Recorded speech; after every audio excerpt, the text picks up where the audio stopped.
Hello friends, welcome to SAS exam. Friends, as you all know, अपने SAS examination की preparation कर रहे हैं, राइट। तो दोस्तों, उसी कड़ी के अंदर प्रीवियस वीडियो के अंदर मैंने आपको introduction to Indian government accounts and audit, जो हमारी बुक है ईगा, जो बुक है IIGAA, इसका दोस्तों सिलेबस कंप्लीट करवाया था, राइट। तो आज दोस्तों वो किताब पूरी होने के बाद अपने नेक्स्ट टॉपिक जो स्टार्ट कर रहे हैं वो है हमारे पेपर 1 से रिलेटेड, राइट। तो दोस्तों पेपर 1 क्या है? Management in government including constitutional and financial management framework. ठीक है दोस्तों, गवर्नमेंट के अंदर मैनेजमेंट की बात है। इसके अंदर दोस्तों कुछ कॉन्स्टिट्यूशनल और फाइनेंशियल मैनेजमेंट से रिलेटेड जो एस्पेक्ट हैं वो इस पेपर के अंदर कवर होते हैं, राइट। येस और नो? तो इसके अंदर दोस्तों इस पेपर के अंदर दो हिस्से हैं, 40% वेटेज का और एक 60% वेटेज का। ठीक है। तो दोस्तों 40% जो वेटेज है उसके अंदर 2 से 3 पॉइंट है, ठीक है। कॉन्स्टिट्यूशन से रिलेटेड पॉइंट है 1 नंबर भाग। 2 नंबर जो भाग है दोस्तों वो है comptroller and auditor general duties power conditions of service act 1971। ठीक है। तो अपने दोस्तों ये जो एक्ट है ये अपने स्टार्ट करेंगे। ठीक है, क्या एक्ट है? Comptroller and auditor general, CAG जिसको बोलते हैं। CAG की ड्यूटीज़ क्या क्या होती हैं, क्या क्या उसको पावर डेलीगेटेड है, क्या क्या दोस्तों कंडीशंस ऑफ सर्विस हैं, राइट। और दोस्तों इन चीज़ों के लिए एक पर्टिकुलर कानून बना दिया गया, एक पर्टिकुलर एक्ट का निर्माण किया जो कि 1971 के अंदर पारित हुआ, जिसके अंदर दोस्तों मात्र जो CAG जो है, जो हमारी ऑडिट एजेंसी के जो पूरे हेड हैं Indian audit and accounts department के, उनके बारे में, उनकी शक्तियों के बारे में, उनकी ड्यूटीज़ के बारे में कंडीशंस ऑफ सर्विस के बारे में, कैसी कैसी सर्विस के अंदर उनकी कंडीशंस फॉलो करनी पड़ेगी, उनके बारे में दोस्तों एक पर्टिकुलर एक्ट का निर्माण किया गया, जिसको क्या बोलते हैं? CAG duties powers and conditions of service act 1971, right. तो ये दोस्तों पढ़ने से पहले मैं आपको जो CAG से रिलेटेड हमारे कॉन्स्टिट्यूशनल एस्पेक्ट हैं, जो संविधान के अंदर हमारे जो आर्टिकल है 148 से लेकर 151 तक वो पढ़ाऊंगा। वो दोस्तों अपने अच्छे से पढ़ेंगे, क्योंकि दोस्तों हमारे जो इसका 1 नंबर हिस्सा है उसके अंदर जो है संविधान के भाग 1, 5, 12, 14, 14A और 20 जो भाग हैं, ये 3 जो भाग हैं ये कंप्लीट हैं हमारे, ठीक है, उस 1 नंबर हिस्से के अंदर सिलेबस के, राइट। तो इसके अंदर दोस्तों 20 नंबर भाग अपनों ने अमेंडमेंट से रिलेटेड कंप्लीट कर लिया, ठीक है। अब दोस्तों ये 148 से 151 जो है वो 5 नंबर भाग के अंदर आएंगे, ठीक है, और जो कि बहुत ही बड़ा भाग है, ठीक है। इसके अंदर दोस्तों आर्टिकल 52 से लेकर 151 तक इंक्लूड करते हैं, ठीक है। भाग नंबर 1 के अंदर 1 से 4 आ जाएंगे, ठीक है। तो इसके अंदर दोस्तों 52 से लेकर 151 तक आएंगे। तो इसके अंदर 148 से लेकर 151 वाला जो हिस्सा है वो CAG से रिलेटेड है, ठीक है। तो मैं चाहता हूँ CAG का दोस्तों एक्ट पढ़ने से पहले आपको क्या है कि ये आर्टिकल अपने पढ़ लें, तो उसके साथ ये कवर हो जाए। और दोस्तों जब अपने 52 से 151 जब अपने पढ़ेंगे तो ये वापस रिवाइज हो जाएंगे, ये और नो।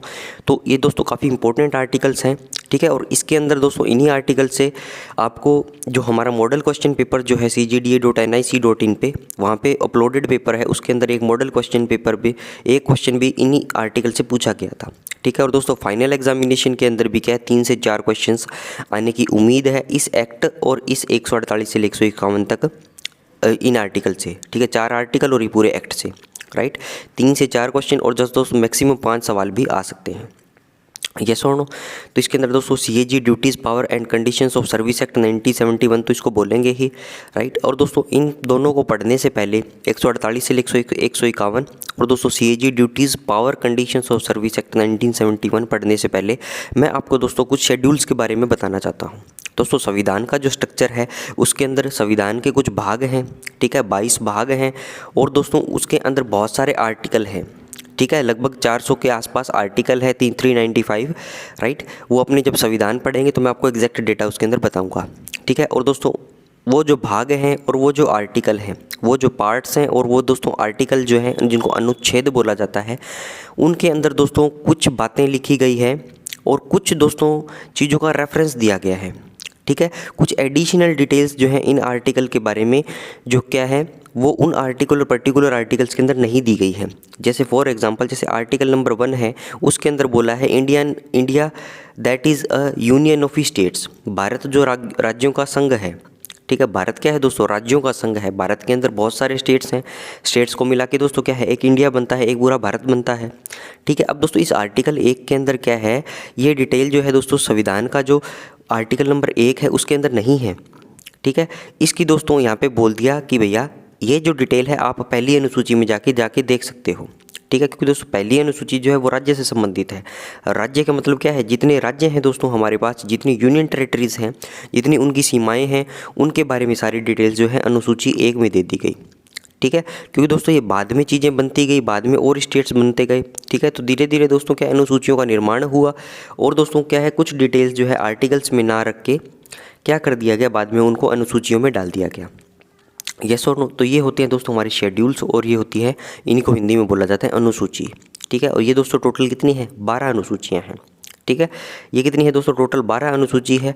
और मूल संविधान के अंदर दोस्तों 8 अनुसूचियाँ थी, 4 अनुसूचियों को बाद में जोड़ा गया था, ठीक है। ये चारों को बाद में जोड़ा गया। मूल संविधान में दोस्तों कितनी थी, 8 अनुसूची थी, ठीक है। इन चारों को बाद में जोड़ा गया। यस और नो। तो ये चीज़ें दोस्तों आपसे नहीं पूछेंगे, अपने ओनली जो अपने काम की बातें हैं दोस्तों वो पढ़ते हैं। सबसे पहले तो दोस्तों आपको क्या है, अनुसूचियों का क्रम याद होना चाहिए, ठीक है। क्योंकि सवाल जो है एग्जामिनेशन में ऐसा भी पूछा जा सकता है कि 8वीं अनुसूची किस से संबंधित है, ठीक है। 8वीं अनुसूची दोस्तों भाषा से संबंधित है, ठीक है, ऑफिशियल लैंग्वेजेस से संबंधित है। तो ऐसे सवाल भी क्या है पूछे जा सकते हैं। यस और नो। तो देखते हैं दोस्तों, पहला है राज्य, दूसरा है दोस्तों तनख्वाह, तीसरा है दोस्तों शपथ, चौथा है दोस्तों राज्यसभा, पांचवा है SC ST, छठा है ओनली ST, सातवां है दोस्तों शक्ति, आठवां है दोस्तों भाषा, नौवां है जमीन, 10वां है दोस्तों दल बदल, 11वां है दोस्तों गांव, और 12वां है शहर। यस और नो। तो 1 नंबर दोस्तों आपको पता चला राज्य, इसको 3-4 बार बोलोगे तो दोस्तों आपके दिमाग में जहन में आ जाएगी, ठीक है। 1 नंबर क्या हुआ दोस्तों, राज्य हो गया। 2 नंबर दोस्तों क्या हो गया, तनख्वाह। आप ऐसे सोच सकते हो कि यार बहुत सारे करप्ट जो डिपार्टमेंट है 2 नंबर का पैसा कमाते, 2 नंबर की तनख्वाह लेते हैं, ठीक है। तनख्वाह लेके दोस्तों क्या करते हैं, वो ओथ ले लेते हैं, ठीक है। पैसा आ गया दोस्तों, शपथ ले ली उन्होंने, और फिर वो राज्यसभा में चले गए, ठीक है। 5वां छठा दोस्तों SC ST, फिर एक SC हटा देना ST आ जाएगा। 7वां दोस्तों शक्ति, फिर दोस्तों भाषा, जमीन, दल बदल, फिर गाँव और शहर लास्ट में आएंगे ही, ठीक है। तो इसको 5-7 बार अपने पढ़ेंगे तो अपने को क्या है, ये चीज़ें याद हो जाएगी। यस और नो। तो एक देखिए दोस्तों एग्जांपल है आर्टिकल 1 जो है भारत राज्यों का संघ है, ठीक है। तो आर्टिकल 1 के अंदर दोस्तों क्या इस अनुसूची का रेफरेंस दिया गया है कि आपको राज्यों के बारे में डिटेल चाहिए तो पहली अनुसूची में जाइए। दोस्तों तनख्वाह के बारे में जितने भी कॉन्स्टिट्यूशनल पद हैं हमारे, जितने भी संवैधानिक पदाधिकारी हैं, उनके वेतन भत्ते पेंशन के बारे में क्या है, तनख्वाह में बताया गया है। शपथ दोस्तों जो भी संवैधानिक पद हैं वो शपथ लेते हैं, वो ओथ लेते हैं, वो अफर्मेशन लेते हैं, उनके बारे में क्या है, कैसे लेंगे, कौन करवाएगा, ये सारा के तामझाम जो है क्या है शपथ में दिया गया है। लेकिन दोस्तों शपथ जो है राष्ट्रपति, उपराष्ट्रपति और राज्यपाल के क्या है एक्सक्लूड किया गया है इस अनुसूची में, क्योंकि इनकी डिटेल जो है इनके पर्टिकुलर आर्टिकल्स में दे दी गई है। जैसे राष्ट्रपति दोस्तों आर्टिकल नंबर 60 है, उपराष्ट्रपति दोस्तों ये 60 हो गया, ये 69 हो गया, ठीक है। तो इनके क्या है, इनके पर्टिकुलर आर्टिकल्स के अंदर ही क्या है, राष्ट्रपति को कौन शपथ दिलाएगा, उपराष्ट्रपति को, ये इनके पर्टिकुलर आर्टिकल्स के अंदर ही बताया गया है, ठीक है। चौथा है दोस्तों राज्यसभा, राज्यसभा की सीटों की संख्या किसी स्टेट में कितनी होगी उसके डिटेल्स हैं, ठीक है। 5वां दोस्तों SC ST अनुसूचित क्षेत्र और दोस्तों अनुसूचित जनजातियों के प्रशासन तथा नियंत्रण से जुड़े प्रावधान जो है दोस्तों अलग से दोस्तों जो SC ST जो होते हैं कास्ट या जो एरियाज़ मान लो, वहाँ पे क्या है उनको अलग से उनका क्या है, उनको कुछ अधिकार दिए गए हैं, ठीक है। तो वो क्या है इस अनुसूची में है। छठा है दोस्तों ओनली ST। दोस्तों नॉर्थ ईस्ट के 4 स्टेट जो हैं असम, मेघालय, त्रिपुरा और मिजोरम, असम, मेघालय, त्रिपुरा और मिजोरम, इन राज्यों के जनजातीय क्षेत्रों को ओनली ST, अनुसूचित नहीं है दोस्तों, अनुसूचित जनजाति के जो क्षेत्र हैं दोस्तों उनके नियंत्रण तथा प्रशासन के प्रावधान इसके अंदर दिए गए हैं। शक्ति दोस्तों केंद्र व राज्यों के बीच शक्ति का बंटवारा है, ठीक है। केंद्र व राज्यों के बीच में दोस्तों क्या है, पावर का बंटवारा है कि भैया कौन से विषय जो है वो स्टेट करेगी, कौन से दोस्तों सेंटर करेगी, कौन से विषय जो है जिन पे केंद्र और स्टेट जो है दोनों कानून बनाएगी, ठीक है, दोनों उन पे एक्शन ले सकती है, ठीक है। तो कौन कौन सी होगी, एक तो दोस्तों संघ सूची, यूनियन लिस्ट, राज्य सूची दोस्तों स्टेट लिस्ट का विषय है, समवर्ती सूची मतलब कॉन्करेंट लिस्ट जो क्या हुआ जिसके अंदर केंद्र भी बना सकती है और दोस्तों राज्य भी बना सकती है, कुछ विषय ऐसे भी हैं, ठीक है। जैसे संघ सूची दोस्तों यूनियन सूची है, जैसे कोई इंटरनेशनल रिलेशन की बात करते हैं अपने, ठीक है, तो वो किस में आ जाएगा, यूनियन लिस्ट में आ जाएगा वो विषय, ठीक है। राज्य सूची यानी स्टेट लिस्ट के अंदर दोस्तों जैसे पुलिस प्रशासन है दोस्तों, पुलिस किस में आ जाएगा, राज्य सूची में आ जाएगा, राइट। तो ये हुआ दोस्तों किसे, शक्तियों का बंटवारा कि भैया यूनियन लिस्ट, स्टेट लिस्ट और कॉन्करेंट लिस्ट। भाषा दोस्तों, भाषा का मतलब क्या हुआ, जो ऑफिशियल लैंग्वेजेज है हमारी, ठीक है। आर्टिकल दोस्तों 346 जो है ऑफिशियल लैंग्वेजेस के बारे में चर्चा करता है, लेकिन दोस्तों लैंग्वेजेस कौन कौन सी है वो जो क्या है हमारे 8वीं अनुसूची के अंदर बताया गया। और दोस्तों मोस्ट इंपॉर्टेंट है, अगर अनुसूचियों में पूछेगा तो मैक्सिमम चांसेस है कि आपको 8वीं अनुसूची के बारे में पूछा जाए, ठीक है। ये सुनो, आर्टिकल दोस्तों 346 जो है ऑफिशियल लैंग्वेजेस के बारे में है दोस्तों। ऑफिशियल लैंग्वेजेस का हमारा एक्ट भी बना हुआ है, ठीक है। वो एक्ट भी दोस्तों अपनों ने पढ़ रखा है, प्लेलिस्ट में जाके आप देख सकते हो। और दोस्तों वो लैंग्वेजेस कौन कौन सी है, वो क्या है, उसकी चर्चा 8वीं अनुसूची में है, ठीक है। मूल संविधान में दोस्तों क्या है, 14 भाषाएं थी, बाद में दोस्तों 8 भाषाएं क्या टाइम टाइम पे जोड़ी गई, ठीक है। मूल संविधान में दोस्तों कितनी थी, 14 भाषाएं थी, ऑफिशियल लैंग्वेजेस थी, बाद में दोस्तों 8 क्या है भाषाओं को और जोड़ा गया। तो टोटल वर्तमान में 22 ऑफिशियल लैंग्वेजेस है, आधिकारिक भाषाएं हैं, जिनको हिंदी में बोला जाता है ऑफिशियल लैंग्वेजेस को आधिकारिक भाषाएं, ठीक है।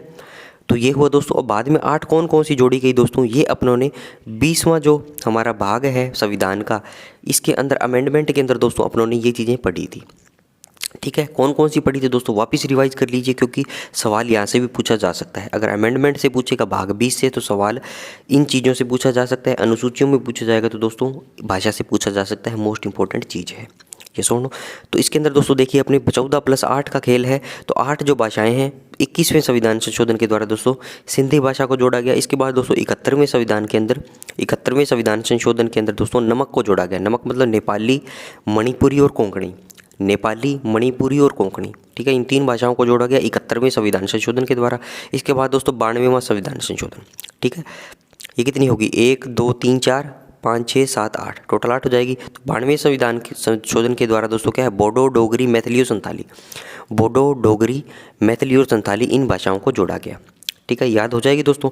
21वें संविधान संशोधन के द्वारा सिंधी को, 71वें संविधान संशोधन के द्वारा दोस्तों नमक को, नेपाली, मणिपुरी और कोंकणी, और 92वें संविधान संशोधन के द्वारा बोडो, डोगरी, मैथिली और संथाली को जोड़ा गया, ये सुनो।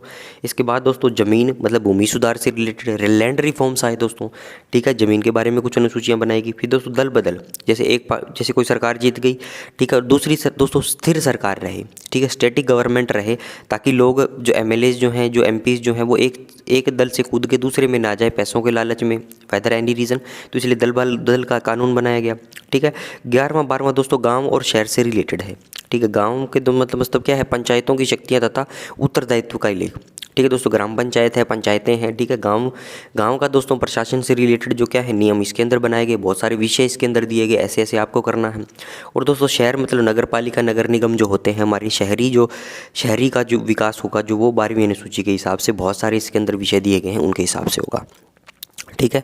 अब दोस्तों मोटी मोटी बात जो है 12 आपको ये याद रखनी है। राज्य, तनख्वाह, शपथ, राज्यसभा। राज्य आगे सबसे पहले भारत राज्यों का संघ है, आर्टिकल नंबर 1 से आपको याद रहेगा, ठीक है, राज्य आ जाएगा। दूसरा दोस्तों 2 नंबर का पैसा, तनख्वाह, पैसा आते ही शपथ ले ली और दोस्तों राज्यसभा में चला गया, ठीक है। वहाँ पे दोस्तों फिर इसके बाद SC ST, ओनली ST, ठीक है। ये दोस्तों फिर क्या शक्ति आ गई इनके पास, फिर भाषा आ गई, फिर दोस्तों जमीन, 8वीं अनुसूची आपको दोस्तों भाषा याद रहेगी। 9वां क्या रहेगा, जमीन, भाषा आ गई दोस्तों, जमीन आ गया। फिर जमीन पे क्या दल बदल कर सकते हैं, जमीन पे तो दल बदल करेंगे।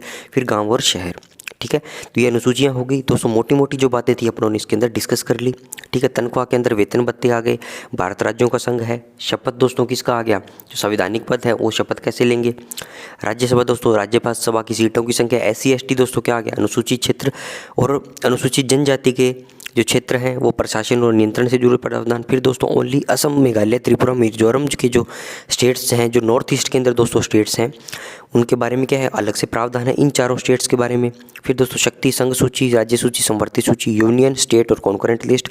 भाषा दोस्तों ऑफिशियल लैंग्वेज 346 में अंदर है। इसके बाद दोस्तों 21वें, 71वें और 92वें संविधान संशोधन के द्वारा सिंधी, नमक, नेपाली, मणिपुरी, कोंकणी और बोडो, डोगरी, संथाली और मैथिली को जोड़ा गया, ठीक है। जमीन दोस्तों भूमि सुधार, लैंड रिफॉर्म, दल बदल, एक दल से दूसरे में गांव और फिर शहर, ठीक है। तो ये दोस्तों मोटी मोटी बातें याद हुई आपको। अब चलते हैं दोस्तों अपने पढ़ते हैं आर्टिकल नंबर 148 से 151 तक, राइट। नेक्स्ट देखिए दोस्तों comptroller and auditor general of India के बारे में बात करेंगे। और ये दोस्तों आर्टिकल कितना है, 148 से लेके 151 तक, राइट।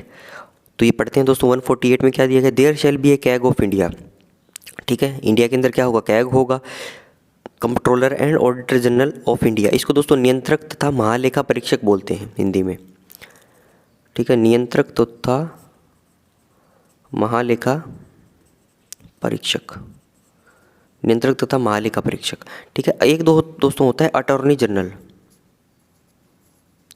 एक होता है दोस्तों अटॉर्नी जनरल, वो कहता है महान्यायवादी, ठीक है। वो भी दोस्तों भाग 5 जो पढ़ेंगे अपने संविधान का उसके अंदर होगा इसका उल्लेख। भाग 5 जो है संविधान का, वो अटॉर्नी जनरल का मतलब क्या है दोस्तों, न्याय। देखिए शब्द आगे, महान्यायवादी। जो सरकारी वकील होता है, जो सबसे बड़ा सरकारी वकील ऐसे मान लीजिए जो गवर्नमेंट की तरफ से लड़ता है, ठीक है, वो क्या होता है, अटॉर्नी जनरल होते हैं, महान्यायवादी।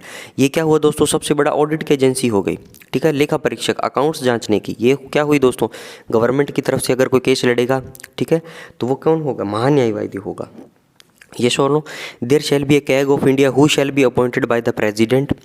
कैग है दोस्तों, अपॉइंट कौन करता है, प्रेसिडेंट। सबसे पहले तो ये सवाल बन गया MCQ आपका, क्वेश्चन नंबर 1, ठीक है। There shall be a CAG of India who shall be appointed by the president. Appoint कौन करता है, अपॉइंट को हिंदी में बोलते हैं दोस्तों नियुक्ति। नियुक्ति कौन करता है, ठीक है, नियुक्तर कौन है दोस्तों, अपॉइंटमेंट कौन करेगा इनकी, प्रेसिडेंट करेगा, ठीक है। By warrant under his hand and seal. ये दोस्तों क्या है, प्रोसेस होता है, इनके हाथ में क्या है, वारंट होगा, कोई सील होगी, ठीक है, तो वो प्रेसिडेंट क्या है, कैग को अपॉइंट कर देंगे।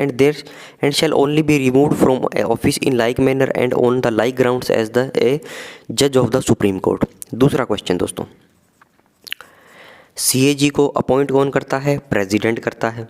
CAG को हटाया कैसे जा सकता है, जैसे सुप्रीम कोर्ट के जजेस को हटाया जाएगा, ठीक है। अब दोस्तों सुप्रीम कोर्ट जो है, जुडिशरी जो है, ये भी अपने भाग 5 के अंदर पढ़ेंगे, ठीक है। तो उसके अंदर दोस्तों वहाँ भी योग ला के जैसे भी प्रोसेस है जो सुप्रीम कोर्ट के जजेस को हटाने का, वो उसके अंदर डिस्कस होगा, ठीक है। तो सवाल दोस्तों ऐसे ही पूछेगा कि कंट्रोलर और ऑडिटर जनरल को कैसे हटाया जा सकता है, ठीक है। ऑप्शन के अंदर दोस्तों आपको ऐसा दिखे कि सुप्रीम कोर्ट के जज को हटाने के जैसा तरीका है, वैसे ही हम जो क्या है, कैग को, कंट्रोलर एंड ऑडिटर जनरल को हटा सकते हैं, ठीक है।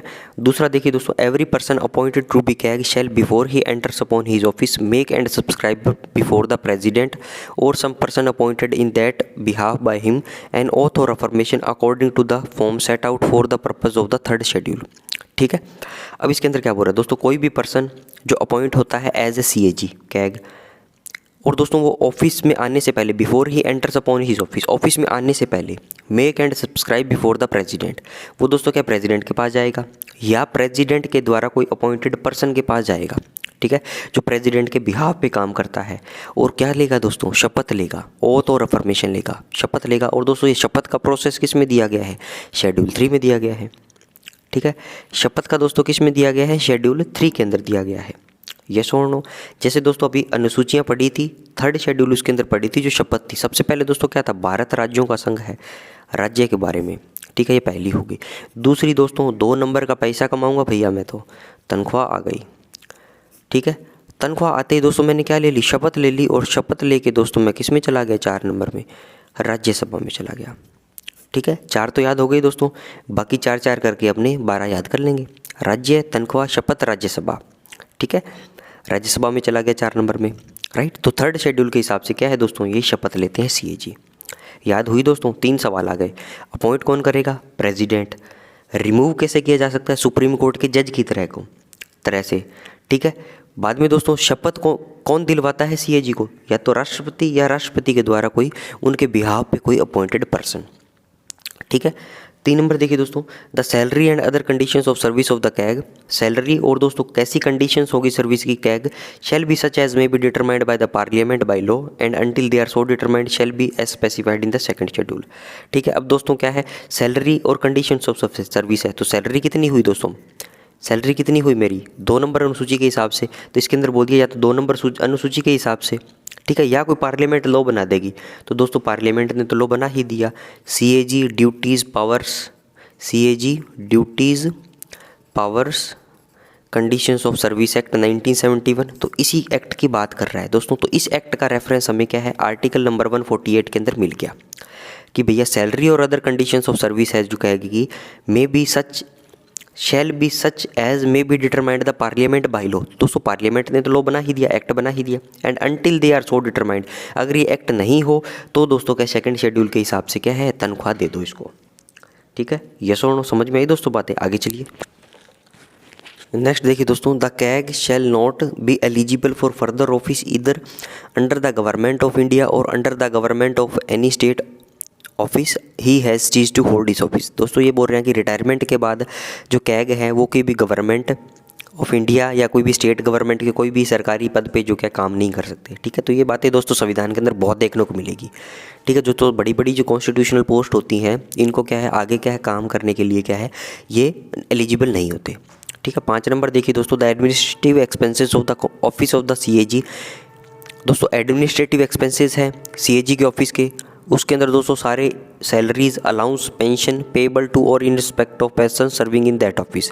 ठीक है, तो दोस्तों CAG और CAG के ऑफिस में जो काम करने वाले लोग हैं उनकी सैलरी और उनके अलाउंस हैं, उनके जो पेंशन है दोस्तों वो सब जो है shall B charge upon the consolidated fund of India. ठीक है, तो वो सारा दोस्तों किस पे भार होगा, किस पे चार्ज करेगा, कंसोलिडेटेड फंड ऑफ इंडिया। ठीक है, अब दोस्तों एक आ गया चार्ड एक्सपेंडिचर, एक होता था वोटेड एक्सपेंडिचर। ठीक है, वोटेड एक्सपेंडिचर क्या होता है दोस्तों, वोटेड एक्सपेंडिचर वो है जिस पे पार्लियामेंट वोटिंग करके उसको कम ज़्यादा करती है, जैसे कि हमारे बजट के अंदर होता है, वो होता है वोटेड एक्सपेंडिचर। चार्ड एक्सपेंडिचर दोस्तों ऐसे एक्सपेंडिचर होता है जिस पे पार्लियामेंट क्या है उसको वोटिंग करके कम ज़्यादा नहीं कर सकती। ठीक है, वो क्या है दोस्तों भारित है। ठीक है, उनके खर्चे पे एंड अलाउंसेस को ऐसे बहुत जल्दी क्या है कम नहीं किया जा सकता, मात्र पार्लियामेंट की वोटिंग से। ठीक है, और दोस्तों ये चार्ट एक्सपेंडिचर इसलिए बनाया गया है ताकि कोई भी एजेंसी जो है, जैसे कि ये ऑडिट एजेंसी की बात कर रहा हूँ मैं CAG और उसके ऑफिस को, ताकि ये दोस्तों इंडिपेंडेंटली काम कर सके, किसी भी दोस्तों ब्यूरोक्रेट्स किसी के भी दबाव में आके ये दोस्तों काम ना करे, क्योंकि इनके दोस्तों पे एंड अलाउंसेस, आपके पे एंड अलाउंसेस, आपकी सैलरी, आपकी पेंशन दोस्तों सुरक्षित है, तो आप क्या है इंडिपेंडेंटली काम कर सकते हो। अगर दोस्तों आपके पास सेंट्रल गवर्नमेंट का, स्टेट गवर्नमेंट का आपके पास आपके ऊपर अननेसेसरी दबाव है, प्रेशर है, तो क्या है आप अपनी ड्यूटियों का अच्छे से निर्वहन नहीं कर पाओगे। अगर दोस्तों आपकी सैलरी देने का, सैलरी काटने की पावर क्या है गवर्नमेंट के पास आ जाएगी, पार्लियामेंट के पास आ जाएगी, तो दोस्तों उसका मन करेगा जब आपकी सैलरी काट देंगे, बढ़ा देंगे। ठीक है, तो इस प्रकार से दोस्तों क्या है ऐसे एक्सपेंडिचर्स को क्या है चार्ड एक्सपेंडिचर बोला जाता है, जिनको क्या है कम ज़्यादा नहीं किया जा सकता। ठीक है, वोटिंग के द्वारा पार्लियामेंट की। यस और no. Consolidated fund of India दोस्तों कौन से आर्टिकल के अंदर आता है ये आपको कमेंट सेक्शन में बताना है। ठीक है, consolidated fund of India, contingency fund of India और public account of India. Right, तीनों कौन कौन से आर्टिकल के अंदर आते हैं। ठीक है, तो ये आपको क्या है उसके अंदर कमेंट सेक्शन के अंदर बताना है। दोस्तों थोड़ा हिंट दे दूं, 266 में है। ठीक है, 266 और 267 है, तो कौन सा 266 है वो कौन सा 267 है ये आप कमेंट सेक्शन में बताइएगा। 149 देखिए दोस्तों, duties and powers of the CAG, duties and powers of the controller and auditor general. ठीक है, the CAG shall perform such duties and exercise such powers in relation to the accounts of the union and of the states and of any authority or body as may be prescribed by or under any law made by the parliament। ठीक है, तो दोस्तों CAG जो क्या है वो duty perform करेगा, exercise करेगा वो पावर्स किसके रिलेशन में दोस्तों।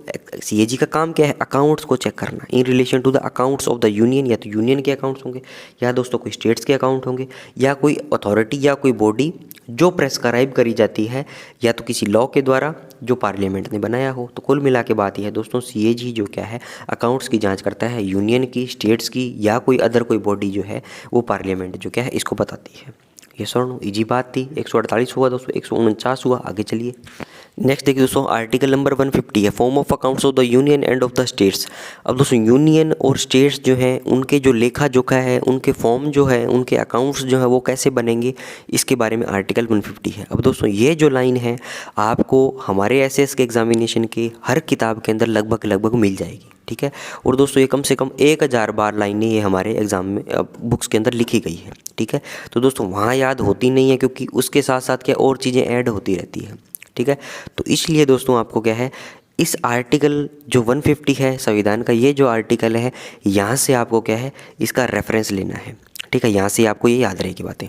The accounts of the union end of the states, union का अकाउंट दोस्तों, स्टेट का अकाउंट, सेंट्रल गवर्नमेंट का स्टेट का account shall be kept in such form as the president may on the advice of the CAG prescribe।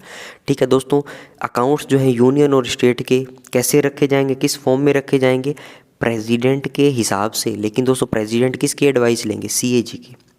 ठीक है, तो ये line दोस्तों आपको रट्टा मार लो, ये भी काफ़ी इंपॉर्टेंट है। The accounts of the union end of the states shall be kept in such form, इस फॉर्म में रखे जाएंगे जैसे कि प्रेसिडेंट CAG की एडवाइस लेके जो इनको प्रेस्क्राइब करेगा।